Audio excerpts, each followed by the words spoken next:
สมเนาะก็ชมมันเป็นกับชม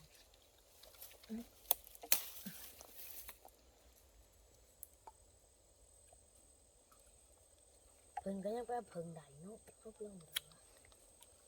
เพิ่นซื้อ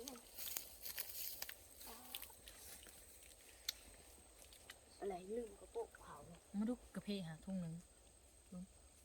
กระเพาะทุ่งหนึ่ง ไง เว้นเอากระเพาะอยู่ในทุ่งเขาไม่เนี่ยที่ชุ่ม เอากระโปงมาเนี่ยรู้เว้ยมุดเข้าน้ำไม่เนี่ยน้ำคอยหอดน้ำคอยเย็นว่าอย่างวะ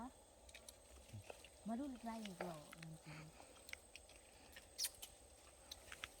มันก็กินแล้วแบบนี้ว่าอันนี้ไรดาวเฮืองนั่นแหละ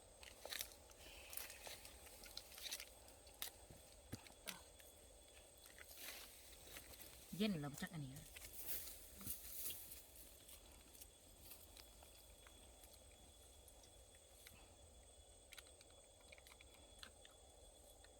ถ้าถึงเนี่ย